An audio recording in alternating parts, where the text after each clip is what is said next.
Hey y'all, and welcome. It's already a little after lunchtime. We've gotten some schoolwork done today and some other things, and then we realized we have a baby calf. So January, if you've been following, January has arrived. That's what the kids wanted to name the calf. I don't know if it's a heifer or a bull calf. We ain't seen it that close yet. The kids are out here picking up some sticks, making a pile. I think we're gonna make a fire here in a minute. Got some stuff to burn. I thought I'd let you know that we have a calf, and so far it looks to be doing good. It was up walking around. It's laying down by its mama now. It's on the other side of the pasture. I'll see if I can get a little clip of it and show you, but hopefully I'll be able to get a better view of it after a while. I can show you again. The wind's blowing. It's a little chilly out here today. Actually, it's a bit chilly. So I think we're gonna make a fire in a minute and maybe get a better look at this calf in a little while. So let me zoom in. Get that little bitty black spot right there. Right there. That little bitty black spot. That's the calf. Mama's over there by it. Like I said, it was up and walking around and doing good. I think it came yesterday afternoon. I think's when the little calf was born. So the kids are super excited about it.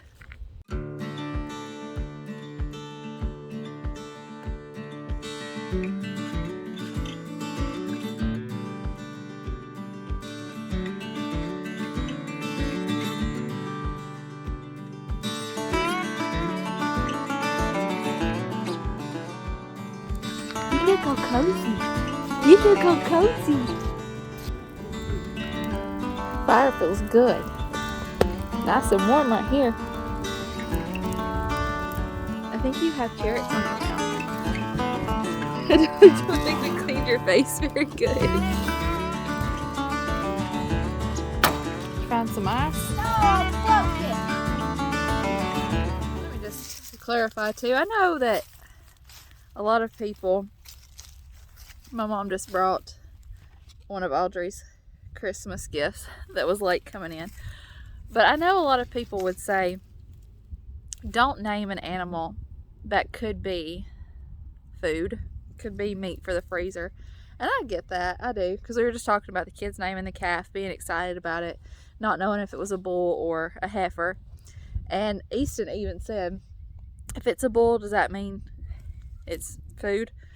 And I don't know what that little cow's life will hold, what its purpose is going to be, but my kids understand the process. And I think that regardless of the purpose that that animal ends up serving, it needs to have a good quality life. It having a name isn't going to hurt anything. And I think that's part of the difference in when you get meat from a local farmer versus the grocery store. Hopefully that animal has had a good quality life. You know more about what it ate, how it was treated, those kinds of things. These cows are my brother-in-law's. It's where we get our meat from, and we try to help him out with them when we can, or when he needs us.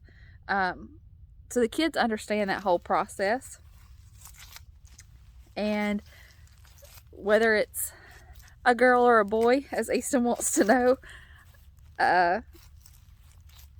it will still have a good quality of life, and it will fulfill its purpose, whatever that ends up being.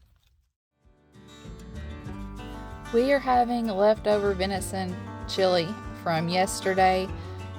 I shared that recipe in yesterday's video. I'll link it in case you haven't seen it. That's what I love about these kind of meals, y'all. You make them, you make a big old pot, and you have food to eat on for a day or two. Makes Mama's job a lot easier. Audrey and I are working on one of those paint by sticker pictures. I also showed those books in yesterday's vlog. Not sponsored, bought those with my own money, but y'all, they are so fun. We are really enjoying them. It almost reminds me of like a puzzle. You just sit down together, work on it for a little while, leave it, and come back to it. Huddy even helped me with this one some last night. I would tell him what number we were looking for. He would pull it off the sticker sheet for me. We just did that together for a while. Now Audrey and I are sitting down and working on it for a little bit. This is from the Masterpiece book. There's several different ones to choose from, but that's where this one is. And Audrey actually did one of these by herself yesterday as well. I'll show that one to you in just a minute.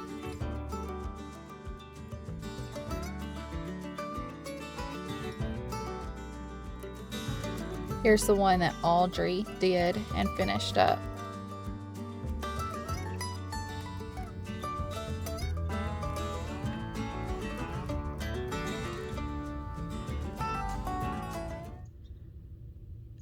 Sweet baby, up and eating.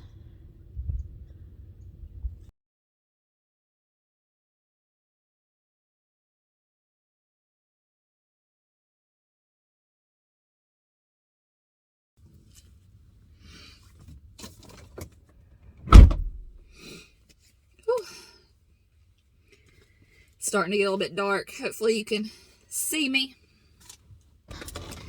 I just came by my pawpaws to fix his medicines and stuff for him. Before I closed out this video though, there was something else that I wanted to say about some things I touched on in that home update video that went out a couple of nights ago.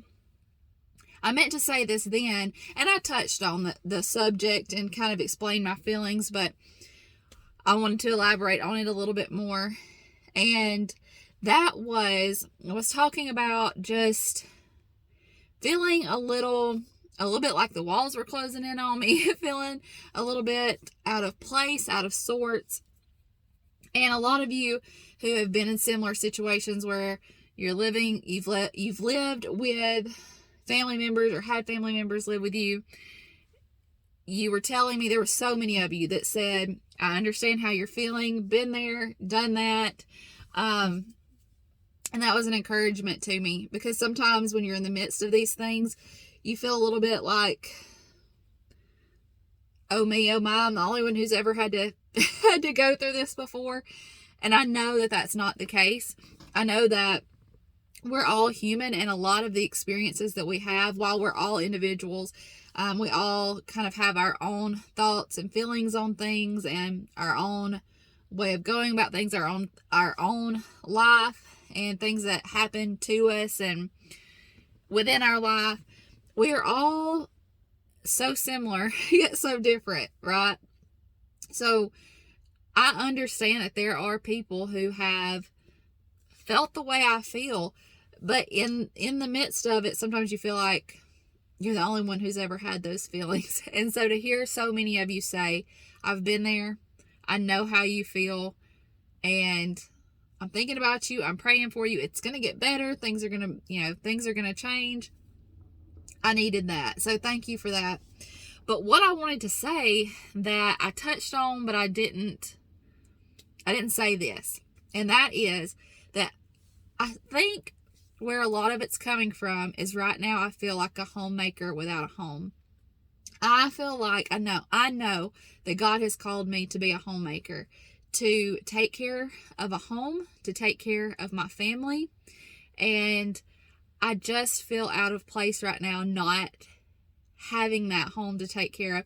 Now, don't get me wrong. I still do dishes. I still clean around the house. We're still homeschooling. I still cook meals. It's just different. And my family is very well taken care of. All of our needs are met. That's not the thing. Everyone is happy. Everybody's needs are met. And that's fine. But I just don't have my own home to wake up and take care of day in and day out. And I think that that's what's been getting to me, is because I know that that's my calling. Now, I also know that God has me where I need to be right now. I don't doubt that. I don't doubt God's timing and his purpose for my life. But I feel like my purpose is a homemaker, and and I know we say, oh, got to do the dishes. Oh, there's more laundry. Oh, it's time to cook supper again. Didn't we just eat? I know we get those feelings, but I truly enjoy doing those things because I think it's a service to my family. It's a way to show my love to my family, and it's what I'm called to do. And I honestly enjoy those things, and I try not to have that attitude about those things, but again, we're human and those thoughts will creep in every once in a while. But overall, like, I sincerely enjoy having those things to do. And I just feel like my day-to-day life is a little out of sorts, and my day-to-day routine is a little out of sorts, and that it causes some anxiety. And I'm ready to have my own space again to take care of, my own home to take care of, and just kind of get back into my daily routine and the way I like to do things. So thank you again to all of you that commented and said, I know that it's tough, but you're going to see the other side of it. I appreciate that. I appreciate all your kind and encouraging words, and I appreciate the ones of you too that have told me, we've been talking about this process of buying a mobile home and how it's taken longer than we thought, and certain things haven't gone like we thought it would.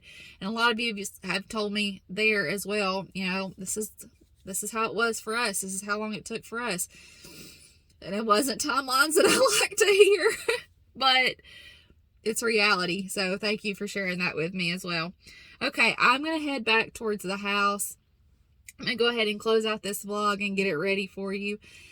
Know that I love you. Know that I appreciate you. And I can't wait to see you in the next video. Bye, y'all. Also, more on that baby calf soon. Mama's real protective of it right now. They kind of stayed off to themselves, and that's fine. They're both doing good. Hopefully in the next day or two we'll be able to kind of see it more and get a closer look at it, and we'll share that with you. But so far so good. So exciting having that new little baby. We've been waiting, and then all of a sudden there's a baby. That mama cow didn't need no help. She got it. Go, girlfriend. So more on the baby calf to come. Keep an eye out for that, and hopefully we'll have some cute clips of it in the next day or two.